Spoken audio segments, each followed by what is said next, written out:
Han transcurrido ya más de 60 largos años desde que la monumental cinta de 1956 sacudiera las pantallas del mundo. Sin embargo, aquellos rostros legendarios no se han borrado de la memoria colectiva del cine épico. Hoy realizaremos un viaje nostálgico para desvelar la imagen final de estas estrellas y el crudo destino que les aguardaba al caer el telón.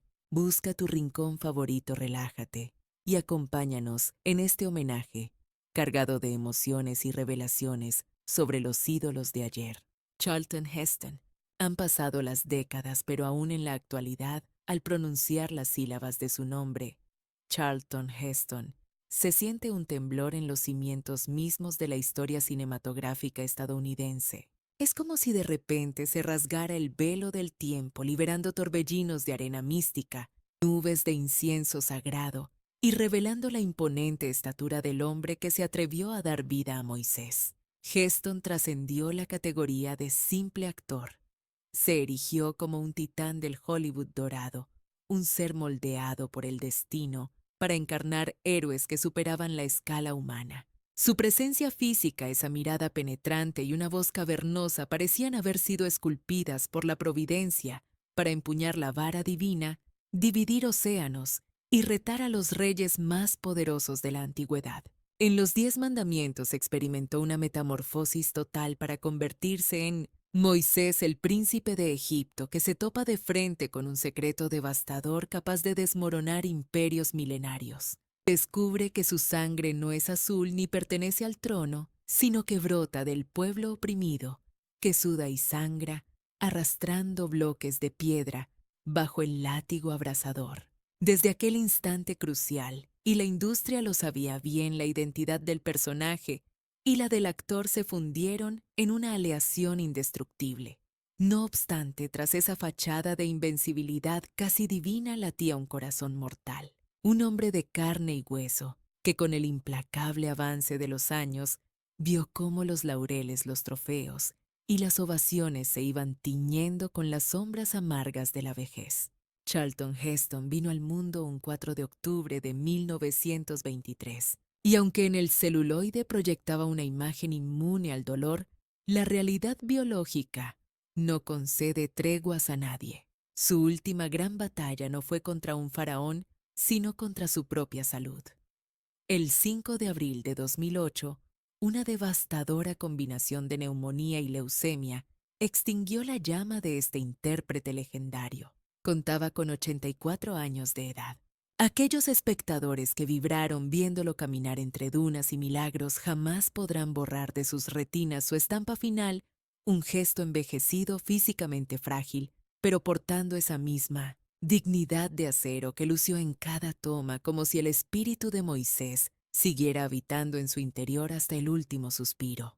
De esta manera, el hombre que una vez tuvo el poder de abrir el Mar Rojo terminó cerrando suavemente su propio capítulo en los libros del cine.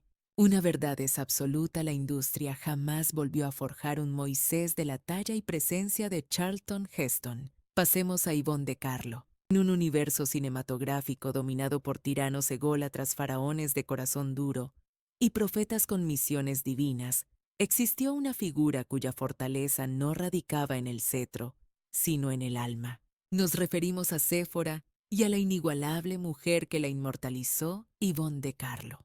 Su interpretación dejó una huella tan indeleble que el público, décadas después, sigue recordando su mirada serena como un remanso de paz, un verdadero oasis en medio del desierto árido.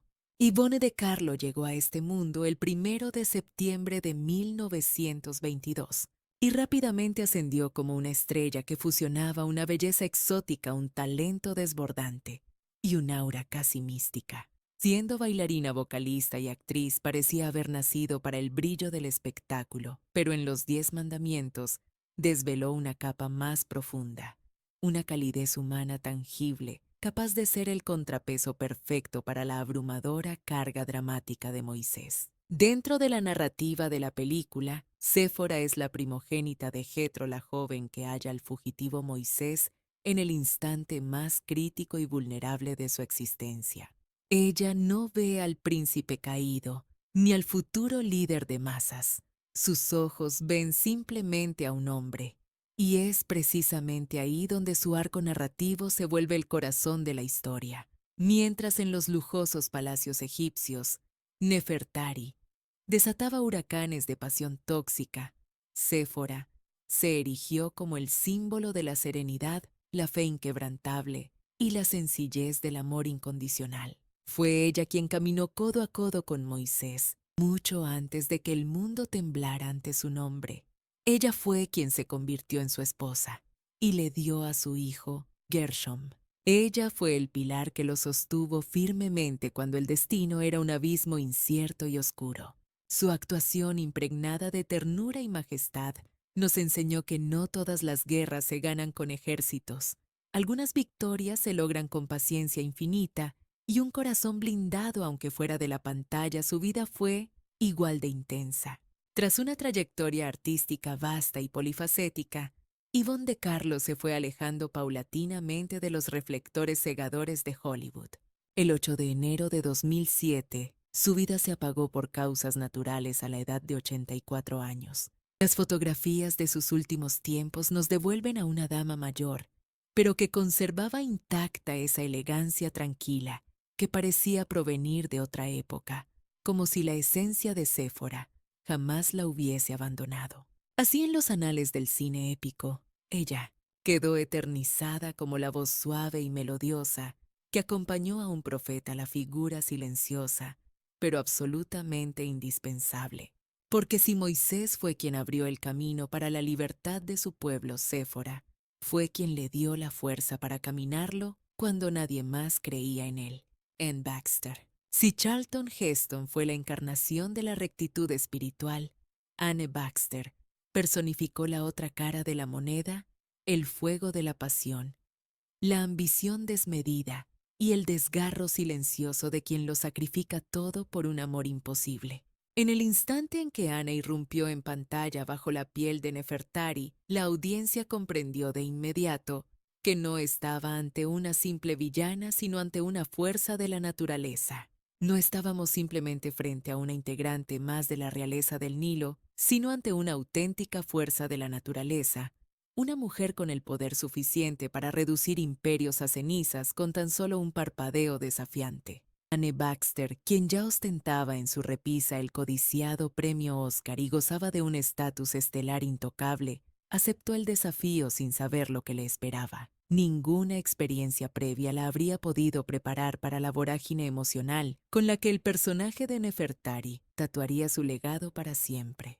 Cuando la cámara rodaba, ella dejaba de ser Anne para convertirse en la indiscutible heredera del trono egipcio, una figura que emanaba poder y sofisticación en cada encuadre. Había sido educada para alcanzar la grandeza absoluta destinada a irradiar una luz mucho más cegadora y potente que la de los invaluables tesoros y gemas preciosas que adornaban su garganta real. Todo su mundo permanecía bajo su estricto control hasta que apareció él, un solo hombre capaz de desafiar su existencia y sus creencias sin siquiera proponérselo, el enigmático Moisés. El público fue testigo de su dolorosa metamorfosis, observando atónitos cómo pasaba de ser una joven radiante e ilusionada por el amor a convertirse en una monarca prisionera de su propia tragedia emocional. Un drama desgarrador que se desmoronaba lentamente y con crueldad ante la mirada de millones de espectadores alrededor del globo. Su corazón ardía de deseo por Moisés, pero el cruel destino la encadenaba al trono junto a Ramsés, creando una tensión insoportable, un cóctel explosivo de pasión prohibida y una furia apenas contenida bajo la piel. Fue precisamente esa complejidad psicológica la que elevó a Anne Baxter a los altares de Hollywood, consagrándola como un ícono inmortal e intocable dentro del género del cine épico. No obstante, cuando las luces del set se apagaban y el maquillaje desaparecía, su propia historia personal resultaba ser tan impactante y dramática como la ficción que representaba ante las cámaras. Nacida el 7 de mayo de 1923, Anne poseía una belleza que prometía desafiar a los siglos, aunque lamentablemente su tiempo en la tierra no gozaría de esa misma eternidad. La fatalidad llegó el 12 de diciembre de 1985, cuando un aneurisma cerebral la atacó traicioneramente y sin previo aviso. Nuestra reina de Egipto partió de este plano a los 62 años, un final que llegó demasiado pronto y con una brusquedad devastadora. Las fotografías finales que conservamos de ella revelan un rostro que, aunque conservaba su elegancia innata, estaba ya surcado por las huellas del tiempo, como si hubiese cargado sobre sus sienes el peso aplastante de una corona. Una tiara invisible que con los años fue dejando cicatrices imperceptibles, pero profundas en su alma y en su semblante hasta el final de sus días. De esta manera, aquella mujer extraordinaria que en su momento subyugó miles de corazones sobre las arenas doradas y ficticias del Nilo, terminó grabada en la memoria colectiva como una de las presencias más magnéticas y seductoras que jamás haya pisado Hollywood. Porque si bien Moisés tuvo el poder de separar las aguas del mar, Nefertari fue la llave maestra que abrió las compuertas del drama humano más visceral de toda la cinta. Y hablando de humanidad y entrega, es imposible no mencionar a John Derek. En una superproducción saturada de faraones que ladraban órdenes y profetas que dialogaban directamente con la divinidad, existió un personaje cuya fuerza no residía en la ostentación, sino en la pureza de su lealtad inquebrantable. Ese hombre pilar fundamental de la narrativa y ejemplo de fidelidad no fue otro que el valiente Josué. El encargado de darle vida a John Derek consiguió un milagro interpretativo que millones percibieran esa cualidad que Hollywood suele ignorar, la fuerza serena del héroe, que no mendiga aplausos, pero que resulta vital para la supervivencia de todos. John Derek, quien llegó a este mundo el 12 de agosto de 1926, poseía una fisonomía que parecía diseñada por los dioses para el cine, una mirada penetrante, una presencia sólida, y ese tipo de belleza clásica que pareciera haber sido cincelada en mármol para protagonizar epopeyas históricas. Sin embargo, trascendiendo su atractivo físico, existía en su interior una cualidad que se mimetizaba perfectamente con el espíritu de Josué, una determinación muda y una nobleza de carácter. Una dignidad intrínseca que no requería de monólogos teatrales ni de grandes aspavientos para hacerse notar y respetar. En la legendaria cinta de los 10 mandamientos, Derek se mete en la piel del cantero hebreo, quien, marcando una clara diferencia con traidores como Datán o los cínicos del desierto, jamás permite que la duda sobre Moisés nuble su juicio. En momentos críticos donde los demás flaquean, lanzan cuestionamientos venenosos o cometen traición, Josué se mantiene firme en su creencia ciega. Cuando la multitud pierde el rumbo y se postra ante el falso ídolo del becerro de oro, él resiste la tentación. Mientras el pueblo oscila peligrosamente entre la fe y el terror, él se erige inamovible, sólido, como una roca en medio de la tormenta. Fue esa lealtad a prueba de fuego la que transformó a su personaje en uno de los corazones latentes más potentes de la trama, una intensidad emocional que la audiencia supo captar y valorar profundamente. Su interpretación trascendió las líneas del guión, convirtiéndose en un faro de esperanza moral dentro de la desesperación que narraba la película. Para muchos su recuerdo va más allá del guerrero protector de Lilia, su gran amor. Lo ven como el hombre predestinado por la providencia para tomar el manto de Moisés y conducir a su gente hacia la anhelada tierra prometida. Su interpretación no buscaba fabricar un líder ruidoso y autoritario, sino perfilar a un heredero natural y orgánico, ese hombre necesario, que comienza siguiendo humildemente al profeta, para con el tiempo transformarse él mismo en guía. Fuera de los sets de grabación, la vida de John Derek fue un torbellino tan apasionado como los dramas que encarnó. Después de décadas entregado a la actuación, volcó su creatividad en la dirección y la fotografía artística, pero lamentablemente su salud no tuvo la resistencia necesaria para soportar el implacable paso de los años. Fue el 22 de mayo de 1998, cuando un fulminante ataque cardíaco apagó su vida a los 71 años. En las imágenes finales que tenemos de él se percibe una figura más delgada y frágil, pero que aún conservaba esa mirada de fuego que lo hizo inolvidable ante las cámaras. Era como si el espíritu indomable de Josué aquel, guerrero silencioso y leal, nunca lo hubiese abandonado por completo. Porque en la magna epopeya de los 10 mandamientos, si bien Moisés abrió la senda hacia la libertad, fue Josué quien se encargó de mantener vivo el camino. Y entonces entra en escena la imponente y majestuosa figura de Jules Briner.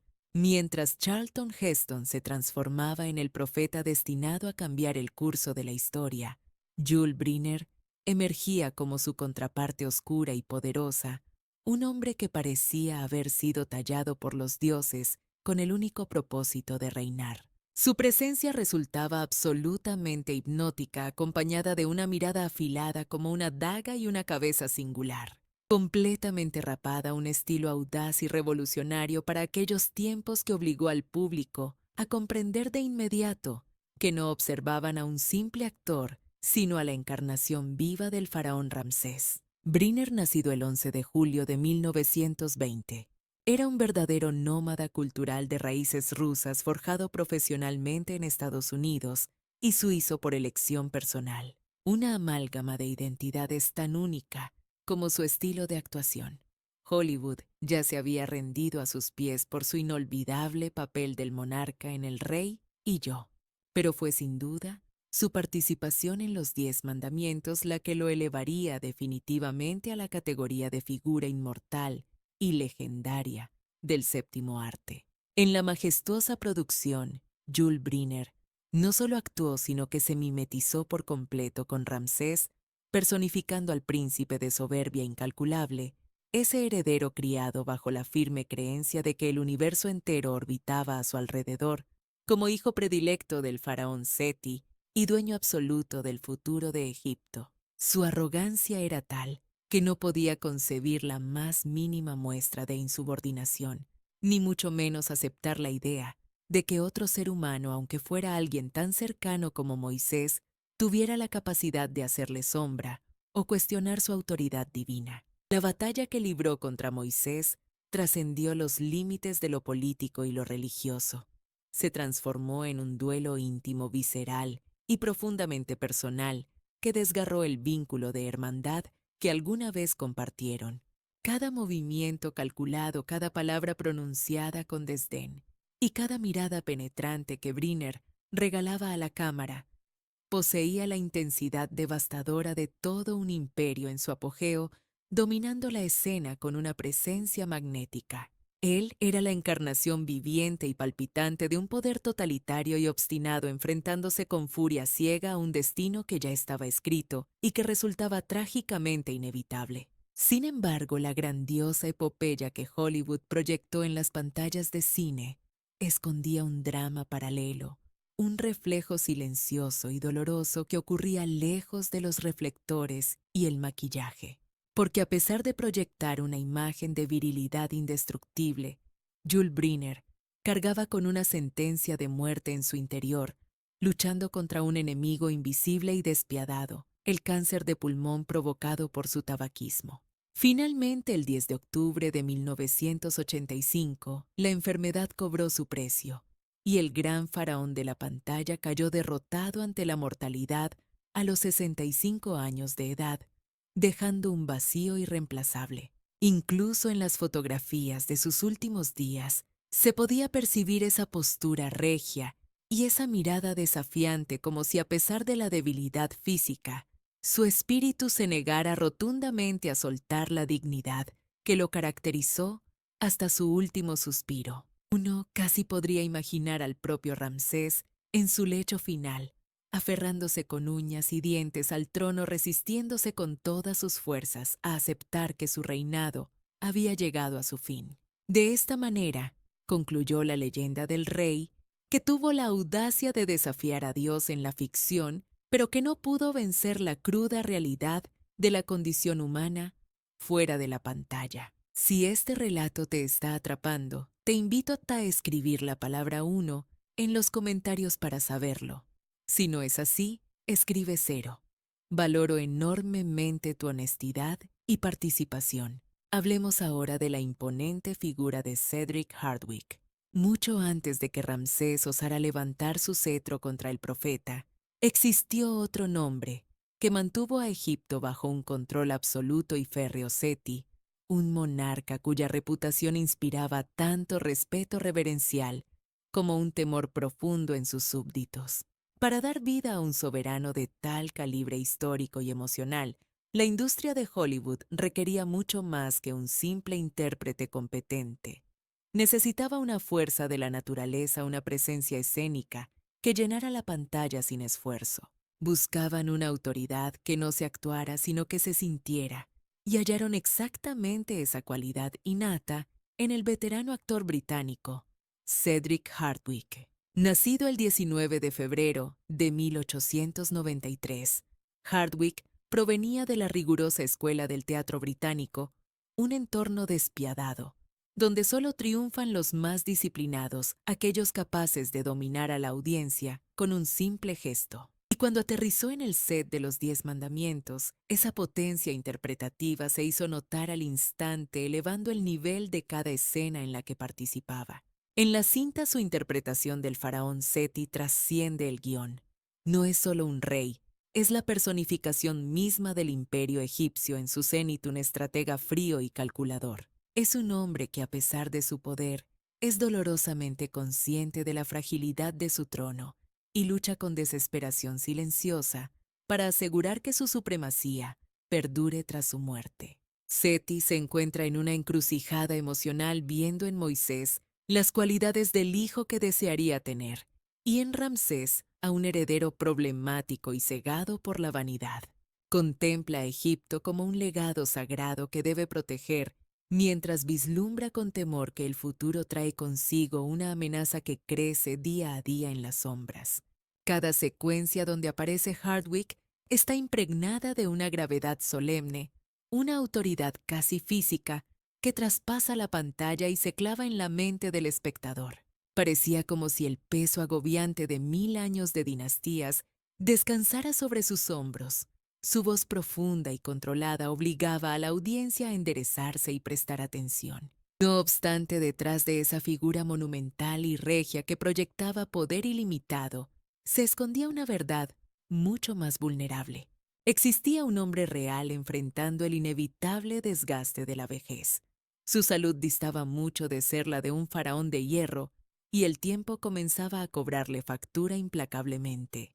El 6 de agosto de 1964, la vida de Cedric Hardwicke se apagó debido a una grave afección pulmonar cuando contaba con 71 años de edad. Las imágenes de sus últimos años nos revelan a un hombre visiblemente envejecido, mucho más delgado y marcado por los estragos de la enfermedad crónica. Pero aún en ese estado, conservaba esa distinción aristocrática natural que lo había transformado en uno de los monarcas más inolvidables y creíbles de la historia del cine.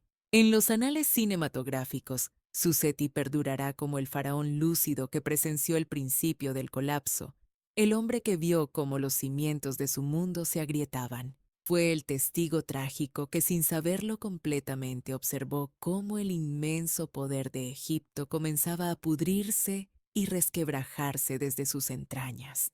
Y gracias a la maestría de Cedric Hardwicke, ese declive quedó inmortalizado para siempre con la solemnidad y el peso de una verdadera tragedia griega. Pasemos a Edward G. Robinson. En un reparto repleto de figuras heroicas, reyes divinos y profetas santos, surgió un personaje que brilló con una luz propia, pero era una luz turbia, siniestra y peligrosa. Ese hombre fue el legendario Edward G. Robinson, y su interpretación de Datán demostró al mundo que el carisma no siempre viene del lado del bien. Probó que no se necesitan coronas de oro ni realizar milagros divinos para secuestrar la atención del público y convertirse en el centro de todas las miradas. Simplemente basta con encarnar al villano perfecto, aquel que todos aman odiar por su bajeza y astucia. Robinson, quien llegó al mundo el 12 de diciembre de 1893, en el seno de una familia judía rumana, ya era un ícono del cine negro. Sus roles de gángster despiadado lo hacían uno de los rostros más temidos del Hollywood clásico.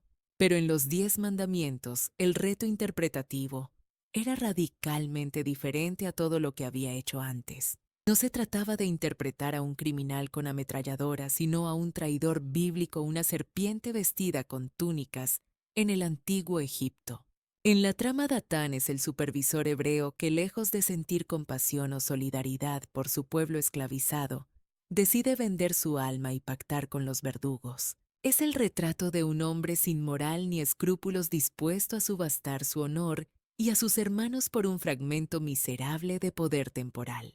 Mientras Moisés ascendía como el símbolo luminoso de la libertad, Datán se erigía como la representación de la debilidad humana, la corrupción moral, la cobardía y el oportunismo más descarnado. Y Edward G. Robinson le inyectó tal fuerza y realismo al personaje que resultaba genuinamente incómodo de ver. Parecía un ser vivo respirando maldad. En cada una de sus escenas, su mirada transmitía algo profundamente inquietante, una malicia inteligente, como si conociera todos los trapos sucios de la corte egipcia y disfrutara con ello. El público lo observó prosperar, reptando entre las sombras, sobreviviendo gracias a su astucia viperina, mientras otros caían. Su magistral encarnación de la perfidia alcanzó el clímax tras instigar el culto al becerro de oro, consolidándose como una de las traiciones más viles y recordadas en la historia del cine épico. Sin embargo, mientras veíamos a su personaje ser tragado por la tierra bajo la inmensa furia divina en la ficción, la realidad del actor se oscurecía, y su propia vida caminaba inevitablemente hacia un final dramático. Fue un triste 26 de enero de 1973 cuando el legendario Edward G. Robinson perdió su última batalla contra un agresivo cáncer de vejiga, apagándose su luz a los 79 años. Las fotografías finales que se conservan de él nos revelan a un hombre desgastado, con el rostro surcado por las profundas huellas del tiempo, muy lejos de la vitalidad de sus años mozos. No obstante, incluso en esa fragilidad, conservaba intacta esa mirada penetrante y esa presencia magnética que lo consagraron indiscutiblemente como uno de los titanes más respetados y poderosos de su generación. De esta manera, aquel hombre que durante décadas aterrorizó a la mafia en la gran pantalla y desafió a los mismos hebreos en el desierto, dejó una marca imborrable en los anales del séptimo arte. Y es que en un universo cinematográfico saturado de héroes virtuosos, él nos enseñó con maestría que los villanos, con sus sombras y matices, también pueden convertirse en leyendas imposibles de olvidar. Pasamos ahora a la inolvidable Nina Foch,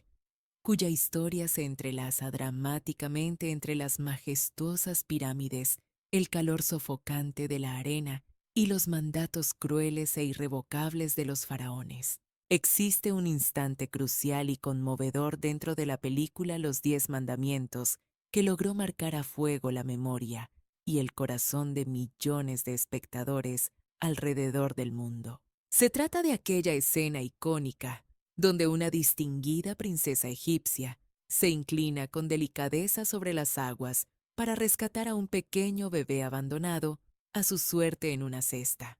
Esa mujer en la ficción era Vitia, pero la fuerza vital detrás de ella era Nina Foch, quien transformó ese guión en un símbolo eterno de compasión humana y desafío contra la tiranía.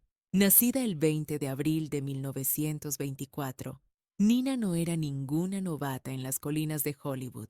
Ya traía consigo un bagaje y un talento que pedían a gritos ser reconocidos. Su sofisticada elegancia de corte europeo, sumada a una sólida formación artística y un rostro de belleza casi etérea, la posicionaron rápidamente como una figura de atracción magnética ante las cámaras. Sin embargo, no cabe duda de que fue en esta superproducción bíblica donde su carrera tocó el cielo, alcanzando el que sería, sin discusión, su momento más glorioso e inolvidable. Adentrándonos en la trama de la historia, descubrimos que Vitia es la hija del faraón Ramsés, una princesa criada entre lujos y sedas, pero con el coraje suficiente para desafiar una orden real de muerte y salvar a un niño sentenciado por decreto.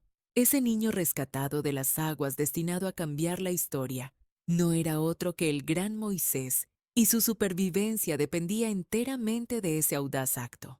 La interpretación de Foch fue sublime, mostrando una mezcla de miedo y firmeza que junto a una ternura feroz dotó a Bithia de una humanidad que ningún otro miembro de la corte egipcia poseía. Ella encarnó a la princesa que se sublevó sin necesidad de armas, la mujer valiente que arriesgó su posición y su vida por un bebé indefenso, convirtiéndose en una heroína silenciosa. Se transformó en la madre adoptiva devota que amó y crió al futuro profeta de los hebreos con la misma pasión y entrega que si lo hubiera engendrado en su propio vientre. En cada fotograma, Foch proyectaba una combinación hipnótica de nobleza inalcanzable y vulnerabilidad emocional, capturando la atención de la audiencia de una manera casi mágica. Actuaba con tal peso que parecía ser consciente de que aquel gesto de amor maternal alteraría para siempre el destino de reyes imperios y generaciones enteras. Pero tristemente, mientras su personaje lograba proteger a Moisés de las garras de la muerte, la vida real no le concedió a ella ese mismo refugio contra el paso del tiempo. El 5 de diciembre de 2008, la luz de Nina Foch se extinguió debido a un síndrome mielodisplásico, despidiéndose de este mundo a la edad de 84 años. Las últimas imágenes públicas de ella mostraban a una dama mayor que conservaba intacta su distinción y elegancia, una mujer que nunca perdió la clase. Mantenía ese porte real hasta el final, como si el espíritu de Bithia siguiera observando el mundo con dignidad desde la profundidad de sus ojos.